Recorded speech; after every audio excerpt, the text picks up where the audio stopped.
Hay un tipo de cansancio que no se resuelve durmiendo. No es el cansancio de haber hecho demasiado. Es el cansancio de haber hecho todo lo correcto y seguir sin sentir que tiene sentido. Te levantas, cumples, produces, consumes, te acuestas. Y al día siguiente vuelves a empezar. Funciona. Todo funciona. Y aún así, hay algo que no encaja. Viktor Frankl llamó a eso vacío existencial. Lo describió en 1946, desde dentro de un campo de concentración nazi. Y lo que descubrió, en el lugar más inhóspito que ha producido la historia moderna, sigue siendo la respuesta más honesta que existe a la pregunta que más silenciosamente llevas encima. ¿Esto tiene sentido o solo estoy pasando el tiempo? Existe una forma muy específica en la que vacío existencial aparece en tu vida. No llega como una crisis. No tiene dramatismo. Llega como una pregunta que intentas no hacerte. ¿Para qué es esto exactamente? La haces un domingo por la tarde cuando de repente no sabes qué hacer con el tiempo libre. La haces cuando terminas un proyecto importante y, en lugar de sentirte bien, sientes un vacío que no esperabas. La haces cuando miras a las personas con las que pasas la mayor parte de tu tiempo y te das cuenta de que no elegirías estar ahí si no fuera obligatorio. Ahora imagina que miras hacia adelante 10 años. Sigues en la misma dinámica. El trabajo sigue siendo funcional pero vacío. Las relaciones siguen siendo cómodas pero sin profundidad. Las metas que alcanzas siguen dejando ese regusto extraño de ¿y ahora qué? Y nunca has nombrado el problema, así que nunca has podido resolverlo. Frank observó algo que hoy la psicología ha confirmado. El vacío existencial no es una rareza clínica. Es la condición de fondo de una parte enorme de la población moderna. Personas que funcionan perfectamente, que no tienen nada grave, pero que viven con la sensación permanente de que les falta algo que no saben nombrar. El primer paso que propuso Frankl fue el mismo: nombrar el problema con precisión. Porque no puedes resolver lo que no puedes ver. ¿Cuándo fue la última vez que hiciste algo que te pareciera verdaderamente importante? El sentido no se encuentra, se descubre. Aquí está el malentendido que hace que mucha gente busque en el lugar equivocado.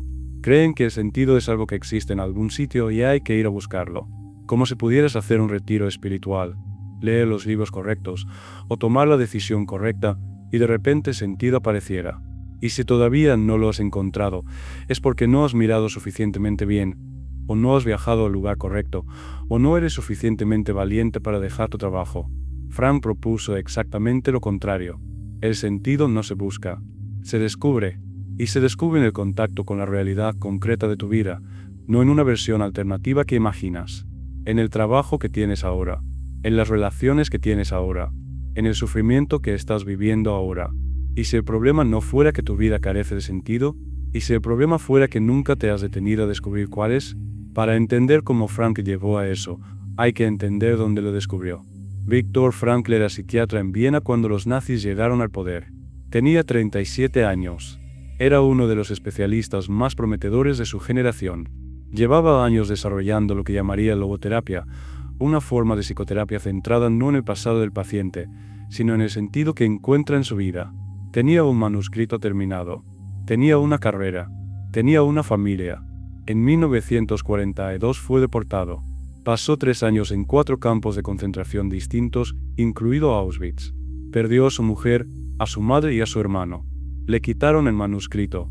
Le quitaron la ropa. Le quitaron el nombre. Le asignaron un número.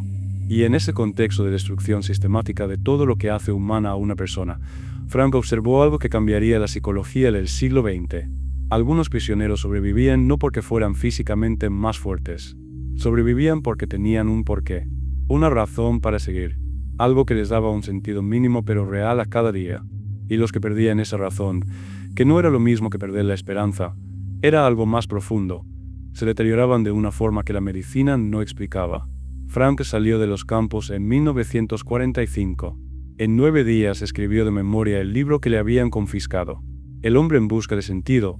Se ha vendido más de 12 millones de veces en 32 idiomas. No es un libro de autoayuda. Es el informe clínico de un psiquiatra que usó el infierno como laboratorio. Y lo que documentó allí aplica, con una precisión incómoda, a la vida moderna que llevamos. El principio central de la logoterapia de Frankl es este: el impulso más profundo del ser humano no es el placer, no es el poder, no es la seguridad, es la búsqueda de sentido. Freud dijo que lo que mueve a las personas es la búsqueda de placer. Adler dijo que es la búsqueda del poder. Frank observó algo diferente, que los seres humanos pueden renunciar al placer y pueden renunciar al poder si encuentran una razón suficientemente importante para hacerlo. Pero cuando pierden el sentido, cuando no hay ninguna razón que justifique lo que están viviendo, se rompen. A eso lo llamó voluntad de sentido, y su ausencia, vacío existencial. Ahora bien, Frank fue muy preciso en algo que suele malinterpretarse. El sentido no es universal. No hay un sentido correcto para todos. El sentido es siempre específico para esta persona, en esta situación, en este momento. Y se descubre, no se inventa. Donde se descubre, Frank identificó 3 fuentes. Primera, en lo que creas o contribuyes al mundo, el trabajo, la obra, el acto. Segunda, en lo que recibes del mundo, la belleza, el amor, la experiencia. Tercera, en la actitud que eliges ante el sufrimiento que no puedes evitar. La tercera es la más incómoda y la más poderosa. Frank escribió: al hombre se le puede arrebatar todo salvo una cosa, la última de las libertades humanas, la elección de la actitud personal ante un conjunto de circunstancias. Lo escribió desde Auschwitz, no como consuelo filosófico, como observación empírica de lo que distinguía a los que seguían en pie de los que no. ¿Cómo funciona eso en una vida que no es un campo de concentración pero que a veces se siente igual de sin salida? Vamos a ver ahora las 3 áreas donde el vacío existencial se disfraza. Área 1. El trabajo, cuando produces pero no te importa lo que produces. Hay un síntoma muy específico del vacío existencial en el entorno laboral. No es el burnout, eso es agotamiento. Es algo diferente, hacer bien tu trabajo y que eso no te importe en absoluto. Llegas, cumples, produces, te vas. Los resultados son aceptables. Tu jefe no tiene quejas. Y tú, en algún momento del día, puede ser en una reunión, puede ser corrigiendo el mismo informe por 14ª vez, puede ser en el ascensor, tienes un pensamiento que intentas ignorar. ¿Esto para qué sirve exactamente? Frank observó que el trabajo se convierte en fuente de sentido no cuando es importante en abstracto, sino cuando puedes conectarlo con algo que te importa de forma concreta. No el cargo, no el salario, la contribución real. Y aquí está el problema de la oficina moderna. La cadena entre lo que haces y el efecto que tiene es tan larga que casi nunca puedes verla. Haces una parte de algo que forma parte de algo que contribuye a algo que en algún punto tiene un impacto en alguien. La abstracción destruye el sentido. Lo que Frank propondría, y lo que la psicología organizacional ha confirmado desde entonces, es un movimiento muy concreto, acortar esa cadena artificialmente. No esperar a que el trabajo sea significativo de arriba a abajo. Identificar el eslabón específico de tu trabajo donde el impacto es visible y real. ¿A quién afecta directamente lo que haces? No la empresa, no el mercado, una persona concreta o un grupo concreto. Si no puedes nombrarlo, ese es exactamente el trabajo que tienes que hacer. La pregunta no es si tu trabajo es importante. La pregunta es si sabes para qué sirve lo que haces hoy. Área 2. Las relaciones de pareja, cuando la estabilidad se confunde con el sentido. Existe un tipo de relación que es perfectamente estable y profundamente vacía. No hay conflictos graves. No hay traición. No hay razón objetiva para que algo esté mal. Pero hay algo que falta. Una tensión vital. Una razón de fondo. Algo que os conecte más allá de la rutina compartida. Os lleváis bien. Os organizáis bien. Y en algún momento uno de los dos, o los dos, en silencio, empieza a preguntarse si esto es todo. Frank escribió sobre el amor de una forma que ningún psicólogo antes que él había escrito. Dijo que amar a alguien es ver el potencial de esa persona, no solo lo que es, sino lo que puede llegar a ser.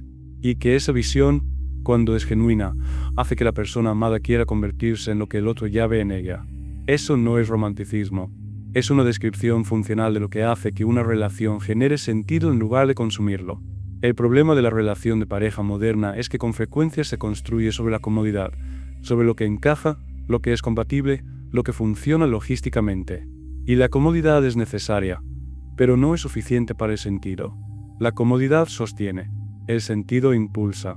¿Qué ves en la persona con la que estás que esa persona todavía no ve en sí misma? ¿Hay algo en esa relación que os exige crecer, que os hace mejores, que os da una razón que va más allá de que todo funcione? Si la respuesta es no, no significa que la relación esté rota. Significa que puede estar construida sobre la base equivocada.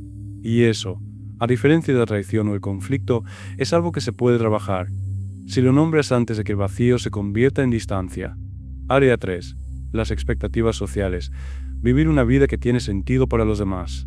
Hay una forma de vivir que es socialmente impecable y personalmente devastadora. Tienes el trabajo correcto, la relación correcta, el piso correcto, los hábitos correctos. Cuando alguien te pregunta cómo te va, la respuesta objetiva es, bien. Y de fondo hay una pregunta que no le haces a nadie. ¿Esto es lo que yo quería o es lo que se supone que debería querer? Frank lo llamó neurosis noogénica, el sufrimiento que no viene de un conflicto interno o un trauma, sino de vivir en contradicción con el propio sentido. Y observó que era mucho más común de lo que la psiquiatría reconocía, precisamente porque no tiene síntomas obvios. La persona funciona. Socialmente, está bien. Y por dentro, hay algo que no cuadra. El mecanismo es este: las expectativas sociales son eficientes. Te dan un mapa claro de lo que se supone que debes querer a cada edad y en cada etapa. Y seguir ese mapa es cómodo porque elimina la incertidumbre de tener que decidir por ti mismo. El problema es que ese mapa no fue diseñado para ti, fue diseñado para la media estadística de personas en tu contexto cultural. Y tú no eres la media estadística. Nadie lo es. Frank fue categórico en algo que en los años 40 era radical y hoy sigue siéndolo. El sentido no puede ser importado. No puedes tomar el sentido de otra persona y hacerlo funcionar en tu vida. No puedes vivir de la razón que le da sentido a tu familia, o a tu cultura, o a tu generación. Puedes usarlos como referencia, no como sustituto. ¿Cuántas de las metas que tienes ahora mismo las elegiste tú? ¿Y cuántas las asumiste porque era lo que tocaba en el momento en que las adoptaste? No es una pregunta para abandonarlo todo. Es una pregunta para saber de dónde viene la brújula que estás siguiendo. El sufrimiento que no se puede evitar también tiene sentido. Aquí está el giro más incómodo de Frank. El que la industria del bienestar nunca va a vender. Vivimos en una cultura que trata el sufrimiento como un error del sistema.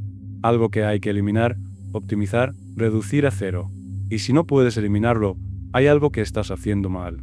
No duermes suficiente, no meditas suficiente, no tienes la mentalidad correcta. Frank propuso algo radicalmente diferente.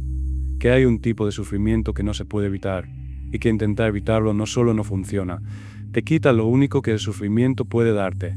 Lo que el sufrimiento inevitable puede darte es actitud, la capacidad de elegir cómo te relacionas con lo que no puedes cambiar. Y Frank lo observó, en el contexto más extremo imaginable, que esa elección es real, no metafórica, no inspiracional, real. Hay personas que pierden un trabajo, una relación, una salud, y ese golpe acaba convirtiéndose en el punto de inflexión desde que construyen algo más auténtico. No porque el dolor fuera bueno, nunca lo es, sino porque encontraron una actitud ante ese dolor que les dio una razón para seguir. Y hay personas que viven vidas objetivamente sin grandes traumas y sin embargo no encuentran razón para nada. La diferencia, dijo Frank, no está en lo que te ocurre, está en si tienes un porqué. El que tiene un porqué puede soportar casi cualquier cómo. No lo dijo Frank primero, lo dijo Nietzsche, pero Frank lo demostró en condiciones que Nietzsche nunca imaginó. Para que esta filosofía no se quede en palabras, hay un ejercicio de 3 pasos. No es un ejercicio espiritual, es un diagnóstico. Paso 1. Las 3 fuentes de Frank aplicadas a tu vida ahora mismo. Coge un papel y escribe una respuesta honesta a estas 3 preguntas. Primera, ¿hay algo en lo que haces esta semana que le importe a alguien concreto? Nómbralo. Segunda, ¿hay algo que hayas experimentado recientemente?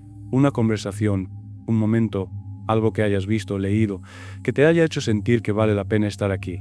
Tercera, ¿hay algo en tu vida ahora mismo que no puedes cambiar y ante lo cual todavía no has decidido qué actitud tomas? Si las 3 preguntas tienen respuesta, tienes más sentido del que crees y simplemente no lo has nombrado. Si alguna no tiene respuesta, ya sabes dónde está la fractura. Paso 2. La pregunta de Frank para el trabajo. Esta semana, elige un día y antes de empezar, escribe una frase que responda a esto.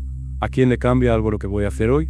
No el departamento, no la empresa, una persona o situación concreta. Si no puedes escribirla, el problema no es tu trabajo. Es que no has conectado tu trabajo con su efecto real. Paso 3. La pregunta de la expectativa. Elige una meta que tengas ahora mismo, algo que estés persiguiendo. Y hazte esta pregunta en silencio. Si nadie fuera a saber nunca que la conseguí, ¿seguiría queriéndola? La respuesta no requiere que hagas nada. Solo que sepas de dónde viene lo que estás persiguiendo. 3 preguntas. Ninguna tiene respuesta fácil. Pero Frank pasó 3 años en Auschwitz haciéndoselas en las condiciones más inhumanas posibles. En las tuyas, tienes tiempo. Viktor Frankl murió en 1997. Tenía 92 años. Hasta los 80 seguía subiendo montañas. Cuando le preguntaban cómo había sobrevivido lo que sobrevivió, los campos, la pérdida de toda su familia, la destrucción de todo lo que había construido, respondía siempre de una forma parecida. Nunca perdí la razón por la que seguía. No la esperanza, la razón. Esa distinción es la más importante que ha producido la psicología del siglo XX. La esperanza puede depender de que las cosas cambien. La razón depende solo de que tú decidas que algo importa. El mundo en el que vives no va a darte esa razón. Te va a dar objetivos, métricas, validación, notificaciones. Te va a decir cuánto vale según lo que produces y cuánto creces según lo que consumes. Pero la razón por la que vale la pena levantarte mañana, esa no viene de fuera. Frankl la buscó en el lugar más oscuro que existe y la encontró. La pregunta no es si existe esa razón para ti. La pregunta es si la has buscado en serio alguna vez.